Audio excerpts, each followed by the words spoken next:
Sport In. Sportas su tavimi. Pavyko šis renginys, gana ekspromtu padarytas per labai trumpą laiką. Ir labai džiaugiamės, kad jame pasirodė Rūta ir Giedrius. Bet tai norėčiau, kad papasakotų šiek tiek Futbolo federacijos viceprezidentas Mindaugas Kvonas. Labą dieną, iš tikrųjų džiaugiamės, kad pavyko galėtume būti dovana čia kitos dovana Giedriaus, nes kaip ir minėjo, jis dalyvavo visi geriausi Lietuvos klubų, nes vykusiame čempionate Minčiuose. Tikimės, kad tokie Lietuvos čempionatai turėtų tapti tradiciniai ir tikimės, kad žiniasklaidos neįsiklausyti toks didelis kaip ir dabar.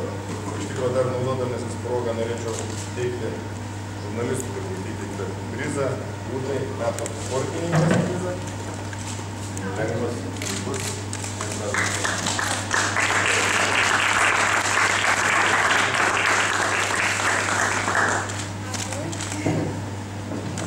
Ačiū Mindaugai, tai dabar šiek tiek norėčiau, kad įspūdžiais pasidalintų pradžių Giedrius, po to Rūta.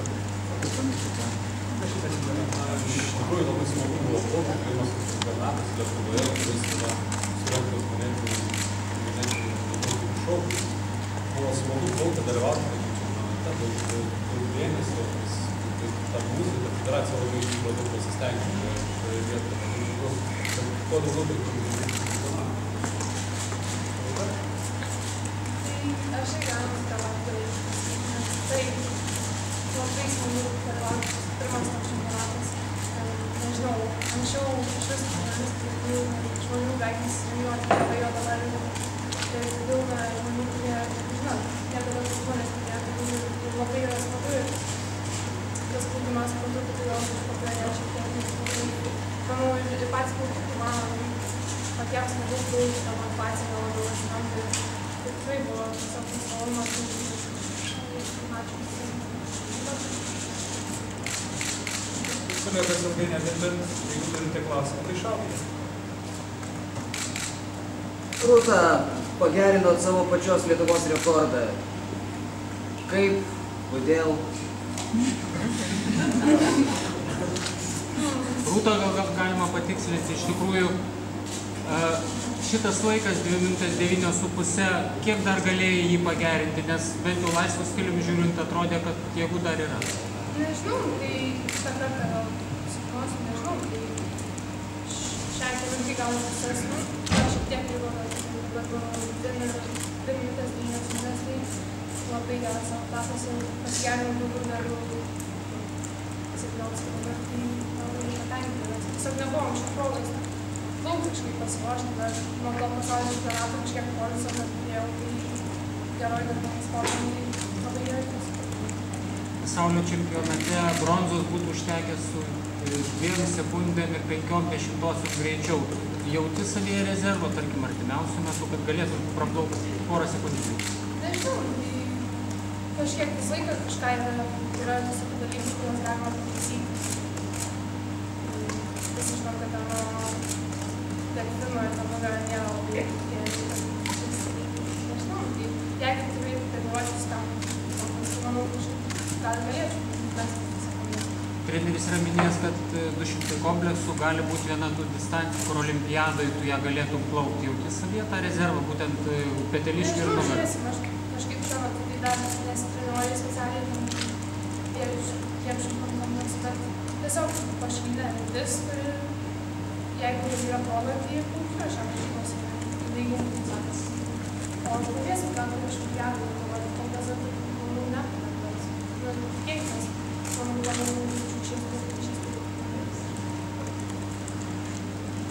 Rūta, kuris plaukimas šiais metais jums įsiminė labiausiai? Kaip? Kuris plaukimas šiais metais įsiminė labiausiai? Kuris startas? Manau, 100 kompleksų pasaulio čempionate.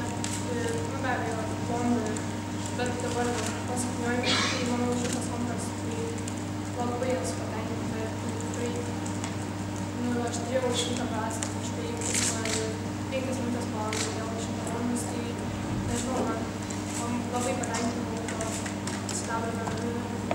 Ir be abejo, 100 klasę Londone, bet gal tas procesas mane labai patiko, bet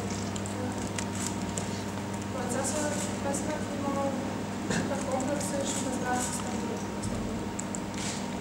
Ką norėtumėt pasiekti kitais metais? Nežinau,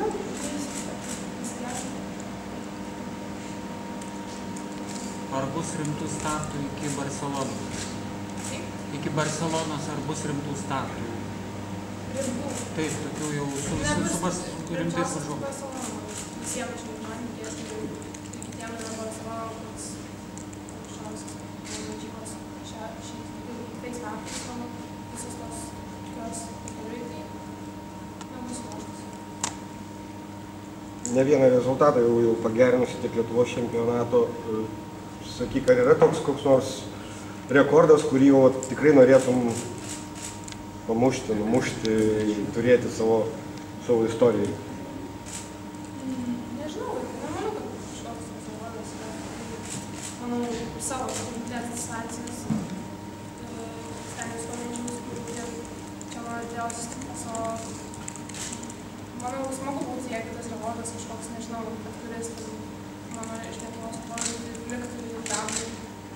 Čia kaip per šitas rekordas, kuris buvo gan mano. Rūta, paprastai baseinuose būna elektroninės sistemos, tu palieki senelį, apsisuki, matai rezultatą. Čia Lietuvoje to nėra. Kaip tau? Keista, šiek tiek šiaip anksčiau būdavo, bet kažkaip keista, kad visose varžybose viskas lygiai buvo, šiek tiek trūko tos lentos elektroninės, bet Tikimės valdžios dėmesio, kad šitie dalykai, tokie kaip Lietuvos čempionatas, turėtų būti liekamas aukščiausio lygio ir elektronika artimiausiu metu bus įspręsta, nes turime trumpo vandens tokį baseiną, kur telpa iki 700 žmonių, tik tai Anykščiuose. Tai kitas baseinas mums kaip ir šiandieną nereikalingas varžybom vykdyti, o varžybom vykdyti reikalinga viena iš sąlygų, kad būtų elektronika tiek žiūrovam, tiek jum, tiek, man atrodo, sportininkam. Atplaukus laukti, kol kažkas pasakys, tai čia yra viena iš diskusijų, ką mes turėtume išspręsti artimiausiu metu. Ir toliau kita bazė turbūt būtų Alytus, jisai turi pilną elektroninę sistemą, ir Kauno sporto rūmai, kurie atsidarys kovo mėnesį. Tikimės, kad nebus tokių rakusų ar staigmenų, kad nėra elektroninės sistemos. Mes įsivaizduojam, kad viskas turi būti modernu ir atlikta. Iš tikrųjų, dar naudodamasis progą norėčiau padėkoti rėmėjam. Pirmiausia, pradėčiau nuo Akvilės, nes televizinės transliacijos, kuri buvo pirmą kartą transliuotas su LTV iš pasaulio čempionato, būtų nevykus be jų. Ir lygiai taip pat jie buvo čia vieni pagrindinių rėmėjų. Džiaugiamės, kad pasiekė kiti rėmėjai tuo pačiu pavyzdžiu. Ir manau, gavosi neblogas renginys. Tai vaisos vaišės, kas palikta jum, tai yra, man atrodo, visų rėmėjų dovana būtent mum ir jum atsidėkoti. Tai tikimės, kad tokių daugiau, sakyt, rėmėjų daugiau. Giedriau, kaip tu vertini savo pasirodymą, žiemą, sezonas jau tie startai gal į pabaigą prieš vasaros startus? Ganėtinai neblogai iš tikrųjų. Norėjusi geriau važiuoti, bet taip gavosi. Viską planuojam vasarą pasaulio čempionate Barcelonoje. Tokie ir buvo planai. Neturėjau kažko siekti ir tikėtis iš Stambulo ar Romos. O į kurią distanciją koncentruosis vasarą, ar apie 200 ir 200?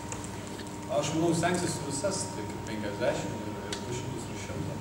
Noriu visas kaupti, visas stengtis kiek vėliau, o kaip gausis metus. Sunku prognozuoti, dar labai daug laiko.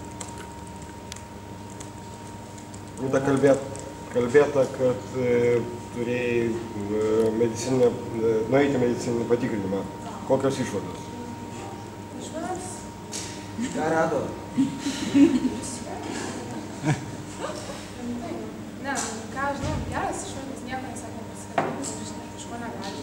Visi sveika, tai to nebuvo, žinau.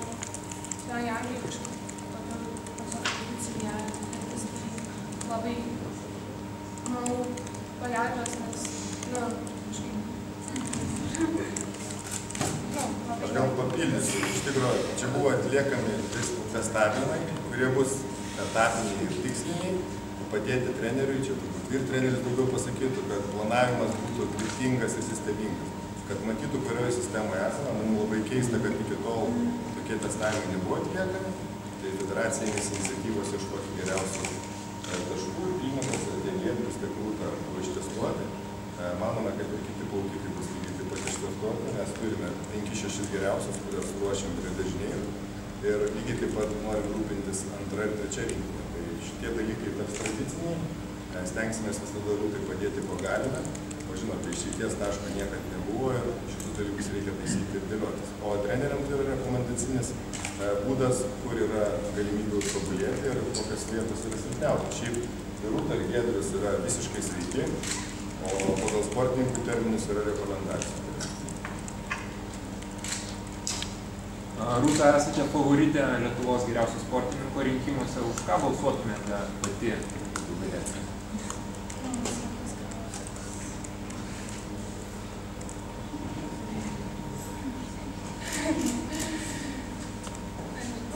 Sunku pasakyti, manau.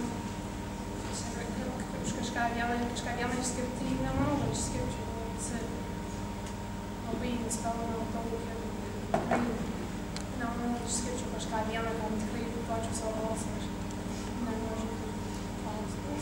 Aš tikrai nežinau. Ir man, negalėčiau sakyti balsą. Neseniai Plaukimo federacija pratęsė sutartį su jūsų treneriu. Ką jums tai reiškia? Tai manau, kad padės Lietuvos plaukimui kažkiek gauti žinių iš ne tik Lietuvos, bet ir iš užsienio, kas manau padės Lietuvos plaukimui kažkiek pagerins duoti žinių toliau, kad patirties gal įsivystyt, nes vis tiek plaukimas amžiuje yra kažkiek lygis aukštesnis, o tai manau yra gerai, kad bendradarbiavimas vyks ir man smagu, žinau, vieną žinau, svajonė yra, kad Lietuvoje plaukimas būtų gerai žinomas sportas ir su tradicijom. Aš gal irgi papildysiu, Džonas yra vienas iš mūsų trenerių asistentų Lietuvos rinktinėje. Jisai treniruoja ne tik tai Rūtai, yra dar ir 3 plaukikai iš Lietuvos, kurie mokosi būtent klimate ir mokslai ir studijos yra mūsų ir treniruotis yra visi vieni iš mūsų prioritetų. Tai aš galvoju, kad čia vėl nereikia išskirti, kad Džonas ar Olimpinis komitetas ir federacija pasirašė sutartį. Tai yra įsipareigojimų sutartis 4 metams, ko mes reikalaujam iš jo ir ataskaitos, ir treniruočių planai, ir visi kiti dalykai, ką turi ir treneriai žinoti apie Rūtos pasirinkimą. Plius bendros stovyklos, kas yra jau suplanuota ir aš manau Žilvinas su geriausiais plaukikais iš Lietuvos vyks į tą geriausią treniruočių bazę. O ką Rūta paminėjo, metodinis apsikeitimas, tai visada žinios naujausias yra geriausias. Tai reikia komunikuoti, kalbėtis ir perimti, kas yra geriausia, būtent pasiekti, nes, kaip minėjo Britų, lygis plaukime tikrai yra aukštas, trenerių klinikos yra aukšto lygio, lygiai tokias pačias klinikas, kiekvienais metais bent 2 kartus per metus. Mes norime surengti Lietuvoje, dalyvaujant medikam, geriausiam treneriam, kad mūsų treneriai turėtų galimybę tobulėti. Tai čia tokie dalykai. Kalbant apie tobulėjimą, apie mokymus ir apie trenerius su Giedriu, ar tu duodi patarimų Rūtai? Ar randi kur duodi? Jo, kažkiek. Vis tiek visų vyresnis, daugiau varžybų matęs. O pavyzdžiui, kokius kultinius veikimo? Paparų, kad nesiblaškyti, pamačius mokytojų ir prausą ir nežinau. tokių labai paprastų ir dalykų. O 1-1 bandėt plaukti Giedrius Rūta? Treniravomės vieną treniruotę darė. Nu ir kas ką? Ką?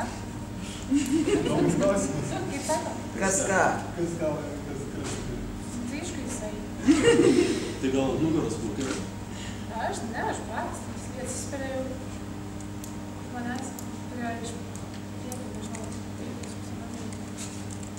Čia gal nėra ką lyginti, nes, jeigu kubatūra plaučių, turbūt yra 6, kažkiek, tai denio netelpa į matuoklį. Tai galime susidėlioti, kiek yra išmatavimų.